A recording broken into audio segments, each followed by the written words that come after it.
এই দিনটার অপেক্ষায় ছিলাম, একটা সুষ্ঠু নির্বাচন। আজকে আলহামদুলিল্লাহ সেই নির্বাচন হতে যাচ্ছে। সকাল থেকেই সারা দেশে অত্যন্ত শান্তিপূর্ণ অবস্থা বিরাজ করছে এবং ভোটের একটা অনুকূল পরিবেশ বিরাজ করছে। আমি সকালেই খবর নিয়েছি সারা বাংলাদেশে কোথায় কি হচ্ছে। আমার কাছে যে খবর সেটা হচ্ছে যে অত্যন্ত শান্তিপূর্ণভাবে নির্বাচন চলছে। আমি সবাইকে অনুরোধ করব, সম্মানিত ভোটারদের অনুরোধ করব, আপনারা নির্ভয়ে আপনাদের বাসা থেকে বের হয়ে পোলিং স্টেশনে যাবেন এবং আপনাদের ভোট দেবেন।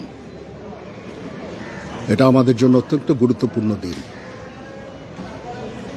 আর যারা ভোট দিতে পারছেন না, আপনারা মিডিয়ার লোকজন, আপনারা কিন্তু একটা অত্যন্ত গুরুত্বপূর্ণ কাজ করছেন। সারা দেশের পরিস্থিতি জনগণকে জানাচ্ছেন, জনগণ আশ্বস্ত হচ্ছে এবং তারা এই ভোট দিতে যাওয়ার জন্য উৎসাহী হচ্ছে। সবাই ভালো থাকেন।